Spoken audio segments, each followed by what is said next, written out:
Hello hello. सतगुरु की प्यारी साथ संगत जी,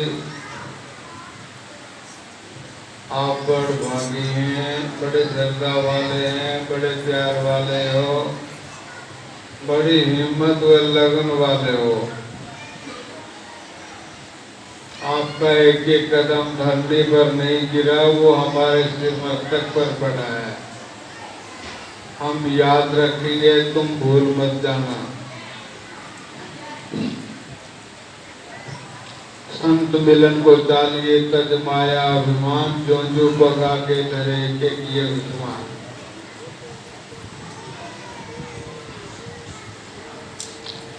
हम पिछले साल नवंबर में बीमार हुए, जीरकपुर हॉस्पिटल पंजाब में गए और वहाँ पर हमारे सेवादार हैं जसवीर साहब, तो खाना लेके आते थे।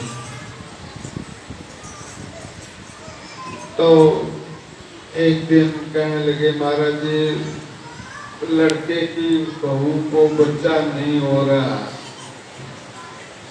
काफी समय गुजर गया है, बच्चा नहीं हुआ।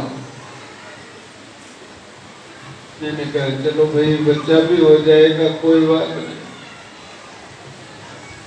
तो हो गया भाई जसवीर साहब।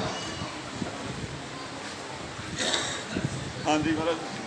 दानूरी प्रकाश हाजिर नाजिर परम संतों के दानूरी प्रकाश तन तन सतगुरु जी निष्कलंक अवतार परम संत राम प्रकाश जी महाराज तानो माल आपका धन्यवाद, लाख लाख कोट कोट शुक्र है। ये पंजाब में खरड़ मोहाली रहते हैं, काफी पुराने सत्संगी हैं। अरदास करने के बाद में मालिक ने कोई देरी नहीं की, उसी टाइम कार्रवाई चालू कर दी। एक लड़की हिमाचल की अंजू, वो अमेरिका रहती है, उसने बीमार का पता चलने के बाद में मांग तो नहीं की, 1 लाख रुपया बैंक में हमारे खाते में डलवा दिया। उसको भी अभी 10-15 दिन में बच्चा होने वाला है। कई साल से उसको भी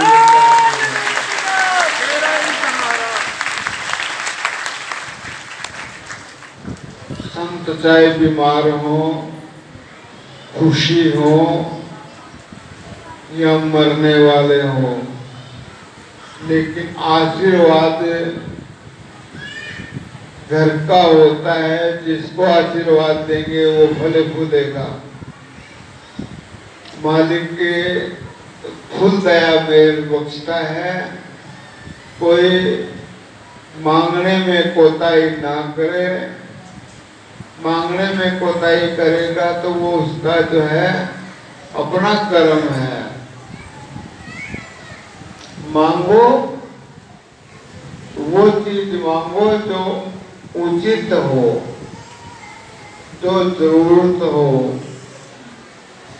उचित जरूरत की बात मांगोगे तो वो मालिक भरपूर करेगा, झोलियां भरेगा। देखो, पंजाब में कई बीमार थे, लेकिन फिर भी अपना ख्याल नहीं किया, जीवों का ख्याल किया। चलो मालिक इनके ऊपर दया कर दे। ऐसे फकीर कहाँ मिलेंगे तुम्हें?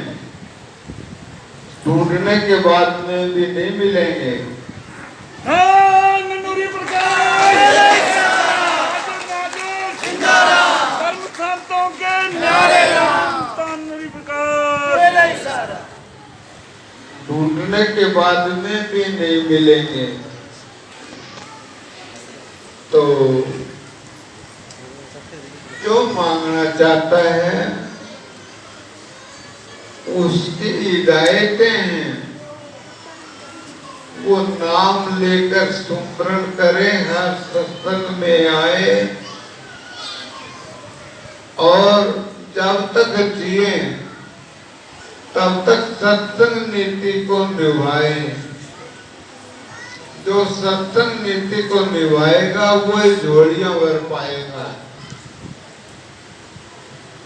उसी के ऊपर मालिक दया मेल करता है जो सत्संग नीति को निभाता है। जो सत्संग नीति से डामाडोल हो गया तो वो ये समझ लो कि अपने आप को खतरे में डाल देता है। 46 साल के पीरियड में हमने किसी भी भगत को डराया नहीं, डरावनी बात नहीं कही, आजाद करने का कोशिश किया। तो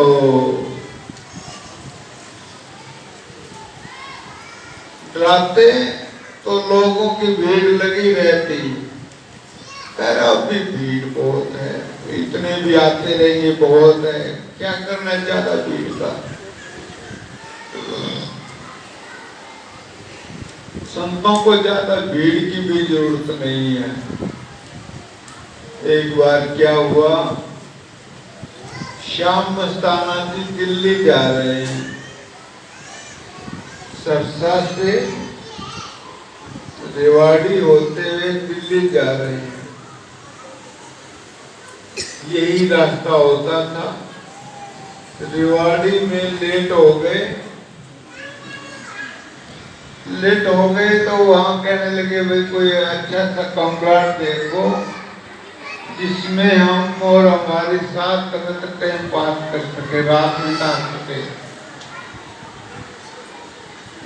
तो जो सेवादार थे वो बढ़िया बढ़िया कमरा ढूंढ करके आए। कोई 1000 रुपये किराया, कोई 2000 रुपये किराया, कोई 10,000 रुपये किराया। बहुत अच्छे अच्छे कमरे देखे।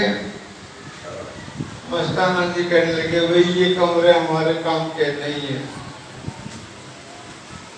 तो फिर बोले फिर क्या, हम खुद देखेंगे। नगरी से बाहर निकले, एक धर्मशाला मिली और धर्मशाला के पास में एक हनुमान जी का मंदिर मिला। तो हनुमान जी का मंदिर तो छोड़ दिया, धर्मशाला को सफाई करवा के वहां पर बिस्तर लगाया और आराम करने लग गए। जैसे सुबह हुआ 4 बजे तो पंडित जी आए। पंडित जी को पूछा भाई पंडित जी कहाँ जा रहे हो? कहने लगा जी हनुमान की तस्वीर है यहाँ पर, मैं उसकी आरती करके आता हूँ। ठीक है जाओ। चला गया। वापस आते वक्त फिर हनुमान जी के पुजारी को पूछा, पंडित जी को पूछा, भाई पंडित जी हनुमान जी ने आपसे राजी खुशी की पूछा, चाय पानी की पूछा, आपके परिवार के सुख शांति के लिए पूछा? बोला जी नहीं पूछा। काम काज के लिए पूछा? बोला जी नहीं पूछा।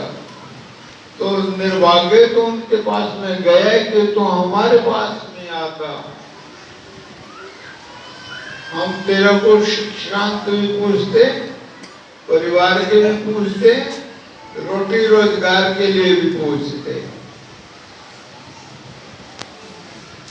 तो उस पंडित ने रेवाड़ी में जाके हल्ला मचा दिया कि कोई फकीर आया हुआ है धर्मशाला में हनुमान के पास में, और चलो दर्शन करके आएंगे।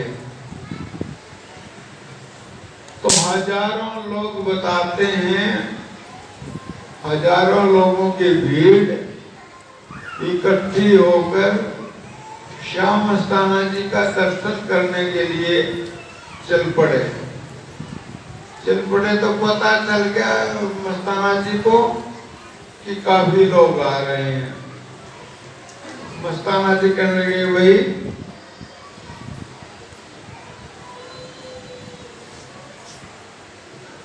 यहाँ पर तो मक्खियां आ गई,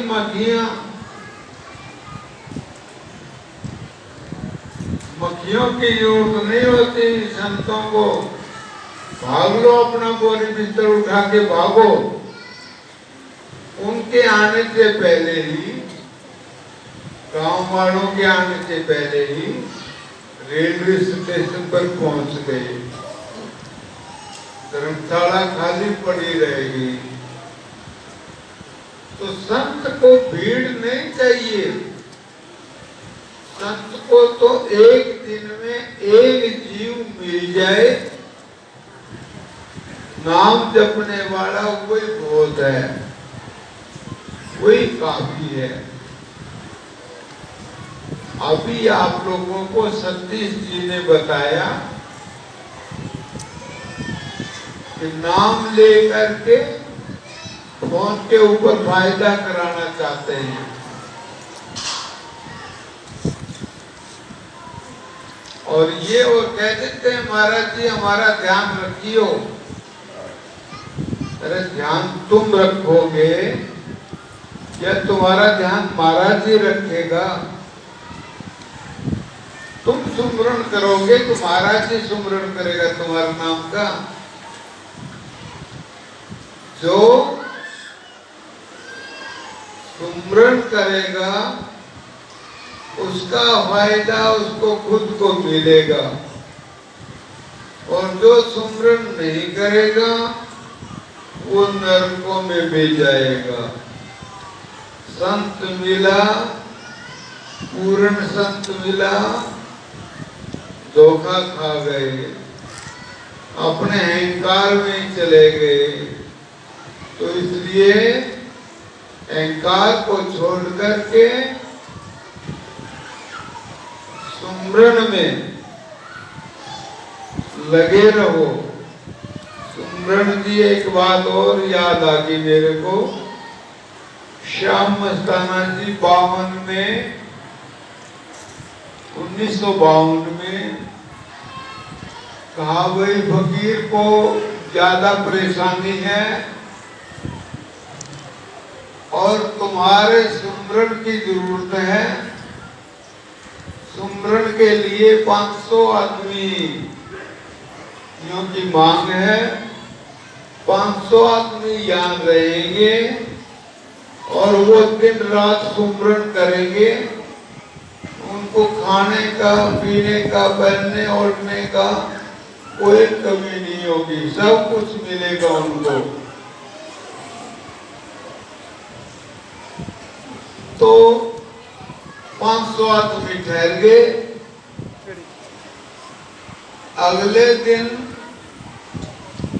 400 आदमी तो भाग गए, 100 आदमी रह गए। कोई किधर से निकल गया, कोई किधर से निकल गया, कोई किधर से निकलते रहे। चारों तरफ दरवाजे थे। अब 100 आदमियों में से भी भागने की इच्छा और भी रखने वाले थे। यानी 20-30 लोग रह गए। सुमरण के लिए 20-30 लोग रह गए और वो मार फकीर के ऊपर पड़ी। एक बार सावण सिंह जी ब्यास में एक सेवादार था। उन्होंने कहा कि ये मेरा मित्र है और इनको नाम देना पड़ेगा महाराज जी। महाराज जी ने नाड़ हिला दी, नहीं भाई, दो बारी और कहा, महाराज जी ये मेरा मित्र है, इसको नाम देना पड़ेगा। महाराज जी ने इनकार कर दिया, नाम नहीं मिलेगा इसको। तीसरी बार फिर कहा कि इनको नाम देना पड़ेगा महाराज जी, टाल नहीं कर रहे हैं, टाल करने से काम नहीं चलता।